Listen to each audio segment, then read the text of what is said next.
नाजरीन, आप देख रहे हैं रियासत का मशहूर व मकबूल यूट्यूब चैनल बज़्म आईना वकील साहब पोस्ट। सैयद कुदरतुल्लाह क़ादरी वकील साहब एक बार फिर करनूल की इंतहाई ज़रूरी अहम ख़बर के साथ आपके रूबरू हाजिर है।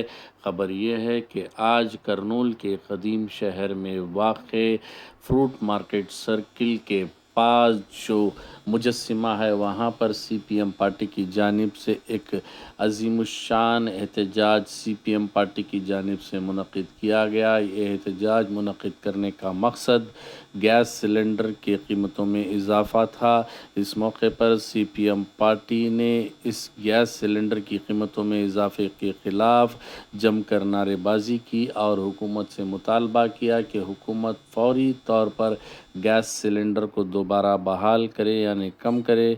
इस मौके पर CPM पार्टी के कायदीन गौस देसाई, मोहम्मद शरीफ, राजशेखर और एडवोकेट निर्मल अम्मा और दीगर कायदीन सुबहान वग़ैरह ने शिरकत की और हुकूमत से मुतालबा किया कि गैस की कीमतों में जो इजाफ़ा किया गया है उसे दोबारा जो है वापस ले और कम कीमत पर गैस सिलेंडर जो है फ़राहम करे। नाज़रीन, आप और हम जानते हैं कि US, ईरान और इज़राइल की जो जंग चल रही है, इस जंग के दौरान मोदी हुकूमत ने गैस के सिलेंडर में जो है 60 रुपये का इजाफ़ा किया है और जो नॉन कमर्शियल होता है उसमें भी जो है 114 रुपये का इजाफ़ा किया है, यानी जो होटलों के लिए सिलेंडर इस्तेमाल किया जाता है उसे जो है 114 रुपये बढ़ाया गया है। इस मौके पर CPM कायदीन ने बताया कि हर माह कम से कम 50 रुपये जो है गैस के सिलेंडर पर बढ़ाया जा रहा है और पेट्रोल की कीमतों में भी जो है बेतहाशा इजाफ़ा करने की कोशिश की जा रही है।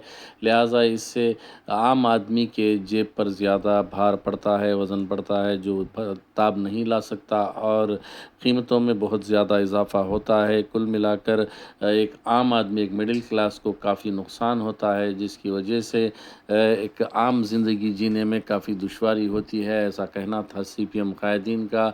इस मौके पर CPM कायदीन ने इल्ज़ाम आयद किया कि जब से BJP हुकूमत इक़्तिदार में आई है उस वक्त से अब तक मुसलसिल गैस की कीमतों में इजाफ़ा बढ़ता जा रहा है। उन्होंने कहा कि जो कायदीन BJP के कायदीन जब अपोजिशन में थे उस वक्त पर गैस की सिलेंडर की मामूली सी कीमत में इजाफ़े के बाद बहुत बड़े पैमाने पर एहतजाज किया जाता था, लेकिन आज कम से कम 50 रुपये हर माह जो है इजाफ़ा किया जा रहा है और इसके ख़िलाफ़ BJP के कायद कोई भी जो है बात करने के लिए तैयार नहीं है। इस मौके पर उन्होंने आवाम से अपील की कि एक बड़े चेंज की ज़रूरत है और इनके साथ जो है जुड़ने की बात कही है, इस एहतजाज में शरीक होने की बात कही है। आप देखिए ये खुसूसी रिपोर्ट। सैयद कुदरतुल्लाह क़ादरी वकील साहब को दीजिए इजाज़त। अगर आप हमारे चैनल को अब तक सब्सक्राइब नहीं किए हैं तो ज़रूर सब्सक्राइब करें, लाइक करें, शेयर करें, कमेंट करें, बेल बटन दबाना ना भूलें ताकि लेटेस्ट वीडियोस आप तक बआसानी से दस्तयाब हो सके। సోదరులారా, నగర ప్రజలారా, ఈ ప్రాంతంలో వ్యాపారం చేస్తున్న వ్యాపారస్తులకు, వస్తువులు కొనుగోలు చేసినటువంటి నగర ప్రజలకు నేను విజ్ఞప్తి చేస్తా ఉన్నా. ఈరోజు CPM పార్టీ చేసే ఆందోళన CPM పార్టీ కార్యకర్తల కోసం, వాళ్ళ కుటుంబాల కోసం కాదనటి విషయాన్ని ముందు గమనించాలని చెప్పి నేను విజ్ఞప్తి చేస్తా ఉన్నా. కేంద్ర ప్రభుత్వం పెంచినటువంటి గ్యాస్ ధరలు ఈరోజు అన్ని పత్రికల్లో, టీవీల్లో వచ్చిన విషయాన్ని మీరు గమనించుంటారు. అయితే అందరిలో మామూలుగా ప్రభుత్వం పెంచుతూనే ఉంటుందిలే, మోయక తప్పదని చెప్పేసి సర్దుకుని పోయేటి కుటుంబాలు భారతదేశంలో చాలా ఎక్కువ ఉన్నాయి. గతంలో సిలిండర్ పైన 10 రూపాయలు పెంచితే రోడ్ల మీద వచ్చే ప్రజలు ఈరోజు సర్దుకుపోయే మనస్తత్వం ఎప్పుడైతే వచ్చిందో ఈరోజు పాలకులకు పెంచడం అనేది ఒక ఆయుధంగా ఈరోజు ఉపయోగించుకునే పరిస్థితి ఉంది అనే విషయాన్ని ప్రజలు గమనించాలని చెప్పి CPM పార్టీగా విజ్ఞప్తి చేస్తా ఉన్నాం. ఎందుకు పెంచావయ్యా అంటే ఈరోజు ప్రజలకు అర్థమయ్యేలాగా లేకుంటే ప్రజలు నమ్మేలాగా ఈ పెంచడానికి నేను కాదు బాధ్యత, ఎక్కువ తక్కువ అయితే ఇరాన్ పైన నెపం మోసేటువంటి ఈరోజు కేంద్ర ప్రభుత్వం చేస్తున్నట్టు విషయాన్ని గమనించాలని చెప్పి కోరుతా ఉన్నా. ఇరాన్ పైన ఎందుకు నెపం మోపుతుంది? అమెరికా పైన మోపొచ్చు కదా. లేదు ఇజ్రాయిల్ పైన మోపొచ్చు కదా. ఎందుకంటే భారతదేశంలో ఉన్నటి కేంద్ర ప్రభుత్వం అమెరికాకు ఇజ్రాయిల్కు ఊడిగం చేసే ప్రభుత్వం కాబట్టి ఆ ప్రభుత్వాల పైన ఆ దేశాల పైన ఒక్క మాట మాట్లాడకుండా యుద్ధానికి కారణం ఇదిగో పలాన ఇరాన్ అని చెప్పే పద్ధతిలో కోస్తా ఉంది.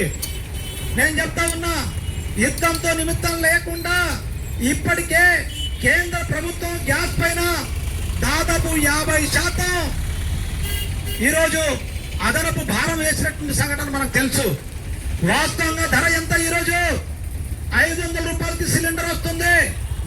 మన పక్కన నేపాల్లో కానివ్వండి, చైనాలో కానివ్వండి, పాకిస్తాన్లో కానివ్వండి, భూటాన్లో కానివ్వండి, శ్రీలంకలో కానివ్వండి, ఎక్కడ కూడా 1000-1200 సిలిండర్ లేదు. మరి ఇక్కడ ఎందుకుంది అంటే కేంద్ర ప్రభుత్వం వేసేటి పన్నులు, ఎక్సైజ్ డ్యూటీలు తమకు ఆదాయం రావడం కోసం, పెద్ద పెద్ద బడా కంపెనీలకు ఆదాయం రావడం కోసం ఈరోజు ఎక్సైజ్ డ్యూటీల పేరుతో, పన్నుల పేరుతో పెంచిన భారమే ఈరోజు 50% ఉంది అనే విషయాన్ని గమనించాలి. అంతర్జాతీయంగా యుద్ధం వల్ల ఈరోజు చమురు ధరలు పెరిగితే నిజంగా ప్రజలపైన చిత్తశుద్ధి ఉన్న ప్రభుత్వం ఏం చేయాలి? తనకొచ్చే ఆదాయాన్ని తగ్గించుకోవాలి. ఏదైతే ఎక్సైజ్ డ్యూటీ ఉందో, ఏదైతే పన్నులు ఉన్నాయో ఆ పన్నులు తగ్గించుకుని ప్రజలకు ఆ రకంగా సిలిండర్ అందించాలి. గతంలో నరేంద్ర మోడీ ఏం చెప్పాడు? ప్రజలారా మీరందరూ కూడా జీరో అకౌంట్ ఓపెన్ చేసుకోండి. ఇక మీరు సిలిండర్ ఎంత పడుతుందో అంత ధర చెల్లించండి. సబ్సిడీ ఎంతైతే ఉంటుందో ఆ సబ్సిడీ మీ బ్యాంకులో వేస్తా అని చెప్పాడు. నేను ఇక్కడ రోడ్డు మీద తిరిగే ప్రజలకు కానీ, అంగళ్ళలో కూర్చున్న వ్యాపారస్తులు కానీ నేను అడుగుతా ఉన్నా, మీ గ్యాస్ ద్వారా మీ బ్యాంకులో కనీసం 10 పైసలైనా పడిందా? ₹1 నుంచి 100 రూపాయల నుంచి ప్రారంభించిన ఈ ప్రభుత్వం రాజు తగ్గిస్తూ ఈరోజు కేవలం ₹5, ₹10 మాత్రమే ఈరోజు గ్యాస్ పైన సబ్సిడీ ఇస్తుంది. ఎంత? ₹5, ₹10. గతంలో ₹300 సబ్సిడీ ఉన్నట్టుంటే, ప్రజలకు సబ్సిడీ ఉన్నట్టుంటే ఇది ఈరోజు జీరో చేసేసింది. అంటే ఒక విషయాన్ని డైరెక్ట్ మింగిస్తే అది మింగడానికి ప్రజలు సిద్ధపడరు కాబట్టి దానికి పైపూత పూసి మీకు బ్యాంకులో పడుతున్న సాగు చెప్పి ఈరోజు మొత్తం కూడా ఈరోజు మనకు వచ్చే సిలిండర్ అంతా ₹1 సబ్సిడీ లేకుండా వస్తా ఉంది. అయ్యా మాకు సబ్సిడీ అవసరం లేదు, మేము కోరుతా ఉన్నాం, నువ్వు వేసే పన్నులు తగ్గించుకోవయ్యా, నీకొచ్చే లాభాలు తగ్గించుకో, లేకుంటే బడా పెద్ద కంపెనీలకు ఇచ్చే లాభాలు తగ్గించుకో. అది తగ్గించుకోకుండా బడా కంపెనీలకు మేత పెట్టి ఈరోజు సామాన్య ప్రజల పైన భారం వేస్తావా? ఎంత భారం అయ్యా? నెలకు ₹100 కోట్ల భారం వేశారు. భారతదేశంలో నెలకు ₹100 కోట్ల, సంవత్సరానికి ₹1200 కోట్ల ఈరోజు భారం వేసి ఈరోజు పాలకులు బీజేపీకి మద్దతు ఇచ్చే రాజకీయ పార్టీలు సమాధానం చెప్పాలని కోరుతా ఉన్నా. ఏం చెప్తున్నారు? యుద్ధానికి కారకులు ఎవరు? ఈ కేంద్ర ప్రభుత్వం సమాధానం చెప్పాలి. ఇప్పటిదాకా నోరు ఇప్పలేదు. భారతదేశ సరిహద్దుల్లో సముద్ర మార్గంలో అమెరికా వచ్చి ఇరాన్ యొక్క నౌకను పేలిస్తే ఒక్క మాట మాట్లాడకుండా మౌనంగా ఉన్న దుర్మార్గమైన ప్రధానమంత్రి ఈ దేశంలో పాలిస్తుంటే మరి ఏ రకంగా ప్రపంచం ఉంటుందో ఆలోచించమని కోరుతా ఉన్నా. యుద్ధానికి కారణం ఇజ్రాయెల్ కాదా? యుద్ధానికి కారణం అమెరికా కాదా? కానీ యుద్ధానికి అమెరికా, ఇజ్రాయెల్ కారణమైతే ఈరోజు భూతద్దంలో ఇరాన్ చూపిస్తుంది. ఇరాన్ ఇప్పుడు కూడా ఏం చెప్తా ఉంది? మేము చర్చలకు సిద్ధం. ఒకవైపు చర్చలు చెప్తూనే ఇంకొక వైపు బాంబులు వేస్తా ఉన్నారు. ఒకవైపు చర్చలు చేస్తామని చెప్తూనే ఇంకొక రాకెట్లు ప్రయోగిస్తున్నారు. ఇప్పటికీ ఇరాన్ ఏం చెప్తా ఉంది? మేము చర్చలకు సిద్ధం, ఏ దేశాలపైన దాడి చేసే ఉద్దేశం మాకు లేదు. అరే అమెరికా పైన దాడి చేయట్లేదు. ఎక్కడ దాడి చేస్తుంది ఇరాన్? ఎక్కడైతే సౌదీ అరేబియా, జిద్దా లేకుంటే ఖతర్ ఇట్లాంటి దేశాల్లో అమెరికా స్థావరాలు ఎక్కడైతే ఉన్నాయో అక్కడ మాత్రమే దాడి చేస్తుంది. కానీ అమెరికా ఎక్కడ దాడి చేస్తుంది? స్కూళ్ల పైన దాడి చేస్తుంది, మసీదుల పైన దాడి చేస్తుంది, ప్రజలు గుమ్మిగూడి మార్కెట్లో ఉంటే అక్కడ దాడి చేస్తుంది. అంటే ప్రజల యొక్క ప్రాణాలని బలి తీసుకోవడానికి ఈరోజు అమెరికా, ఇజ్రాయెల్ సిద్ధపడుతుంటే ప్రజల ప్రాణాలు తీసుకోకూడదు. మేము యుద్ధం చేసేది యుద్ధ సైనికులకి, లేకుంటే మా పైన దాడి చేసేది దేశాల పైన అని చెప్పేసి ఇజ్రాయెల్ పైన దాడి చేస్తుంది, అమెరికా స్థావరాల పైన దాడి చేస్తుంది తప్ప ప్రజల పైన లేదు. అందుకోసం ప్రజలను గమనించండి. ఈ రోజు ధరలు పెరగడానికి, గ్యాస్ ధరలు పెరగడానికి కారణం ఈ ప్రభుత్వంతో పాటు అమెరికా, ఇజ్రాయెల్ లాంటి విషయాన్ని ప్రజలు గమనించాలని కోరుతా ఉన్నాం. ఈ రోజు ప్రపంచ ప్రజలు ఏం కోరుకుంటున్నారు? శాంతి కోరుకుంటున్నారు. యుద్ధాల వల్ల పేద ప్రజలు నష్టపోతారు. యుద్ధాల వల్ల నష్టపోయేది వ్యాపారస్తులు, నష్టపోయేది సామాన్య ప్రజలు. పెద్ద పెద్ద కంపెనీలు ఎవడు కూడా నష్టపోడు. వాడు సబ్సిడీ ఇవ్వడానికి సిద్ధపడతాడు నష్టపోతే. కానీ అదే సామాన్య పేద ప్రజలకు సబ్సిడీ ఇస్తున్నారంటే ఉన్న సబ్సిడీకి తీసేసి సిలిండర్ బయట మార్కెట్ లో ఎంత ధర పడుతుందో ఆ ధరకైనా ఇస్తున్నారంటే ఆ ధర కూడా కాదు, దానిపైన 50% పన్నేసి 500 రూపాయలకు సిలిండర్ పడితే ఈ రోజు 1100 రూపాయల నుంచి 1200 రూపాయల సిలిండర్ మనకి వేస్తున్నారంటే ఈ డబ్బంతా ఎక్కడ పోతుంది? పన్నులు వేసిన డబ్బంతా కేంద్ర ప్రభుత్వం పోతుంది. మరి కేంద్ర ప్రభుత్వం తరకు వచ్చే ఆదాయం తగ్గిస్తే ఈ 60 రూపాయలు పెంచాల్సిన పని లేదు. కానీ అట్లాంటి చిత్తశుద్ధి కేంద్రంలోని బీజేపీ ప్రభుత్వానికి లేదు. నేను కోరుతా ఉన్నా, బీజేపీ మద్దతు ఇచ్చే రాజకీయ పార్టీలు, అది తెలుగుదేశం కావచ్చు, పవన్ కళ్యాణ్ కావచ్చు, లేదు ఇండైరెక్ట్ గా సపోర్ట్ చేసే జగన్ కావచ్చు, మీరందరూ కూడా సమాధానం చెప్పాలా ప్రజలకు? ఏకంగా బీజేపీ ధరలు వేస్తుంటే మౌనంగా కూర్చున్నారంటే ఈ ధరలు పెంచడానికి, పెరగడానికి మీరు కూడా కారణమేస్తున్నా జాగ్రత్త అని చెప్పి సిపిఎం పార్టీగా హెచ్చరిస్తా ఉన్నాం. అందుకోసం సిపిఎం పార్టీ కోరుతుంది, యుద్ధాల వల్ల ప్రపంచానికే నష్టం, యుద్ధాల వల్ల సామాన్య ప్రజలు నష్టం. అందుకోసం యుద్ధం తక్షణమే ఆపాలి. యుద్ధం తక్షణమే ఆపి అంతర్జాతీయ సమాజం, ఐక్యరాజ్య సమితి ఏదైతే చెప్తుందో ఆ నిబంధనకు అన్ని దేశాలు కట్టుబడి ఉండాలి. ఇరాన్ ఏం చెప్తుంది? ఐక్యరాజ్య సమితి ఏదైతే చెప్తుందో నేను కట్టుబడి ఉన్నా, కానీ 2 దేశాలు నేను మౌనంగా ఉంటే నా పైన దాడి చేస్తున్నాయి, అందుకోసం నేను ప్రతి దాడి చేస్తున్నాను అని ఇరాన్ చెప్తా ఉంటే, ఐక్యరాజ్య సమితిలోని 140 దేశాలు ఈ యుద్ధాన్ని వ్యతిరేకిస్తుంటే భారతదేశం మాత్రం మౌనంగా వహిస్తుంది, ఒక్క మాట మాట్లాడట్లేదు. రేపు భారతదేశం పైన కూడా పాకిస్తాన్, ఇజ్రాయిల్, అమెరికా దాడి చేస్తే భారతదేశానికి రక్షించేవాడు ఎవడు? ఆలోచించమని కోరుతా ఉన్నా.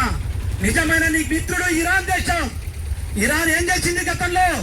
నీ దేశానికి రూపాయికి డాలర్లో కాకుండా రూపాయలో నీకు గ్యాస్ సప్లై చేసింది, పెట్రోల్ సప్లై చేసింది. నీకు మిత్రుడు, నీ మిత్రుడు నట్టి ఇరాన్ ని కేవలం ఇజ్రాయిల్ తో, అమెరికాతో లాలుచిపడి ఇరాన్ ని దూరం చేసుకుని ఇరాన్ ప్రజల పైన దాడి చేస్తుంటే ఒక్క మాట మాట్లాడకుండా ప్రపంచ దేశాలని ఖండిస్తే, నేనే విశ్వగురువు చెప్పుకున్నటువంటి ఈ నరేంద్ర మోడీ ఒక్క మాట మాట్లాడలేదంటే విశ్వగురువా, విశ్వరహిత గురువా? ఆలోచించమని మేము కోరుతా ఉన్నాం. అందుకోసం ప్రజలారా, మేము సిపిఎం పార్టీకి విజ్ఞప్తి చేస్తా ఉన్నాం, మీరు ప్రత్యేకంగా పోరాటాల్లో పాల్గొనవలసిన పనిలే. మీ చేతిలోనే ఆయుధం ఉంది, మీ చేతిలో సెల్ ఉంది. మీ సెల్ ద్వారా ఈ ఏదైతే ఈ ధరలు పెంచారో ధరలు తగ్గించండి. ఒక్క మెసేజ్ పెట్టండి కేంద్ర ప్రభుత్వానికి, ఒక్క మెసేజ్ పెట్టండి మీడియా గ్రూప్ లో, ఒక్క మెసేజ్ పెట్టండి మీకున్నటువంటి ప్రజలందరికీ. ఆ రకంగా 60 రూపాయల సిలిండర్ రద్దు చేయడం తప్ప వేరే మార్గం లేదు. ఆ రకంగా రద్దు చేయాలని చెప్పేసి సిపిఎం పార్టీగా కోరుతా ఉన్నాం. మేము ఈ సందర్భంగా అన్ని రాజకీయ పార్టీలు కోరుతా ఉన్నాం. ఏదైతే ప్రజలకు భారీగా 60 రూపాయలు పెంచడం, కమర్షియల్లకు 115 రూపాయలు పెంచడం, ఇది చాలా దుర్మార్గమైన చర్య. ప్రజలకు రోజు రోజుకు ఇప్పటికీ ఇబ్బంది పడుతుంటే ఆ ఇబ్బందులు కాదని ఈరోజు మళ్ళీ భారం వేసే ప్రయత్నం చేస్తా ఉంది. కాబట్టి తక్షణంగా పెంచినటువంటి గ్యాస్ ధరలు తక్షణమే రద్దు చేయాలని చెప్పేసి సిపిఎం పార్టీగా ఈ ఆందోళన చేస్తా ఉన్నాం. ఈ ఆందోళన ఇక్కడికి ఆగదు. అన్ని రాజకీయ పార్టీలు కలుపుకుని కూడా రాబోయే కాలంలో పెద్ద ఎత్తున ఉద్యమాన్ని చేపడతామని చెప్పేసి ఈ సందర్భాన్ని తెలియజేస్తూ నాకు ఈ అవకాశం ఇచ్చిన మీ అందరికీ ధన్యవాదాలు. అగ్రరాజ్యం అని చెప్పేసి అమెరికా చెప్పుకుంటుందో ఆ అగ్రరాజ్యానికి పనేమీ లేదు. ఇతర దేశాలను దోచుకోవాలా, చమురు నిల్వలు దోచుకోవాలా, ఆ రకంగా తన పెత్తనాన్ని ప్రపంచమంతా చాటాలని చెప్పేసే పద్ధతిలో ఓ దుర్మార్గమైన ఆలోచన ఈ రోజు ట్రంప్ చేస్తున్నాడనే విషయం మనం గమనించాల్సిన అవసరం ఉంది. ఇజ్రాయెల్ ని అడ్డం పెట్టుకొని ఈ రోజు పెద్ద ఎత్తున యుద్ధానికి దిగాడు. ఇరాన్ ఏం చేసింది? అంతకుముందు గతంలో మనకు తెలుసు అతి దుర్మార్గంగా ఇరాక్ పైన దాడి చేసి అణుబాంబుల పేరిట సద్దాం హుస్సేన్ చంపేసిన సంఘటన, ఆ దేశ ప్రజలందరినీ నాశనం చేసిన సంఘటన, అక్కడ చమురు నిల్వల పైన తన పెత్తనం చేస్తున్న పరిస్థితి మనం చూస్తూనే ఉన్నాం. ఆ రోజు ఇరాన్ లొంగలేదు, కువైట్ పైన చేశారు, ఇరాన్ లొంగలేదు, ఖబర్దార్ అని చెప్పేసి చెప్పింది. అందుకని ఈ రోజు ట్రంప్ ఇజ్రాయెల్ అడ్డం పెట్టుకొని ఇద్దరు కలిసి ఇరాన్ పైన యుద్ధం చేస్తా ఉన్నారు. ఇరాన్ ప్రజలు ఏం చేశారు? ఇంతకుముందే చెప్పారు, స్కూళ్ళ పైన, ఆసుపత్రుల పైన పసిపిల్లలను చూడకుండా, ఆడవాళ్ళని చూడకుండా, ముసలి వాళ్ళని కూడా చూడకుండా పెద్ద ఎత్తున యుద్ధం చేసి బాంబులేసి చంపుతున్నాడే, అట్లాంటి వాడు రాక్షసుడు కాదా అని చెప్పేసి మేము అడుగుతా ఉన్నాము. ట్రంప్ ఒక ఉన్మాది అని చెప్పేసి మేము చెప్పదలుచుకున్నాము. బ్రెజిల్ బ్రెజిల్లో ఉన్నాడు అధ్యక్షుడు, అతను ఇజ్రాయెల్లో ఉన్నాడు, అతను కూడా ఒక పెద్ద ఉన్మాది. ఈ ఉన్మాదులంతా కలిసి ఈ రోజు ప్రపంచాన్ని కబలించాలని చెప్పేసి యుద్ధం పేరుతో ప్రజలందరి పైన భారాలు వేసి అనేక మంది చావులకు కారణమవుతున్నా ఇట్లాంటి వాళ్ళు ఏం చేయాలో మన ప్రజలందరూ ఆలోచించాల్సిన అవసరం ఉంది. ఇంతకుముందే చెప్పారు మన మోడీ గారు, 12 సంవత్సరాల నుంచి భారతదేశ ప్రధానిగా ఉండి మోడీ గారు ఏం చేశారు? ఏం చేస్తున్నారు? ప్రజలకు ఒరగబెట్టింది ఏంది? ఉద్యోగాలు ఇచ్చారా? పరిశ్రమ నెలకొల్పారా? విద్యార్థులకు విద్య ఇచ్చారా? మహిళలకు ఏం చేశారు? వ్యవసాయ కార్మికులకు ఏం చేశారు? వ్యాపారులకు ఏం చేశారు? రైతులకు ఏం చేశారు? కార్మికులకు ఏం చేశారు? చట్టాలు తెచ్చి కార్మికులను, రైతులను నాశనం చేస్తున్నాడు ఈరోజు మోడీ. అట్లాంటి మోడీ ఈరోజు భారతదేశము అనేది ఒక శాంతియుతంగా ఉండే దేశం. అట్లాంటి దేశంలో మోడీ ఒక ప్రధానిగా ఉండి ఇజ్రాయెల్ ప్రధానికి నెతన్యాహుకు అతనికి వంతపాడుతున్నాడు. నువ్వు ఎట్లా ఉన్నావని పరామర్శిస్తున్నాడు. అరే, ఇరాన్ ప్రజలు మాట్లాడాల్సింది పోయి ఈ రోజు ఆయన ఇజ్రాయెల్ అధ్యక్షుడితో మాట్లాడుతున్నాడంటే మరి ఇజ్రాయెల్ కు మోడీకి ఎలాంటి సంబంధాలు ఉన్నాయో మనం అర్థం చేసుకోవాల్సిన అవసరం ఉంది. ట్రంప్ ఉన్మాది. ట్రంప్ ఏం చెప్తాది? మొన్న అంటున్నారు మిగతా వాళ్ళు ఎవరి పైన వేస్తారు, ఎంత ఇబ్బంది పడతారు, ఉద్యోగాలు లేక ఆటో నడుపుతున్న సోదరులు చాలా మంది ఉన్నారు, వాళ్ళ పరిస్థితి ఏంటి? మొత్తం వినియోగదారుల పైన పడితే వినియోగదారులు ఎక్కడ? ఉద్యోగాలు లేవు, పని చేద్దామంటే పని లేదు, కుటుంబాలు గడవడమే కష్టం ఉంది.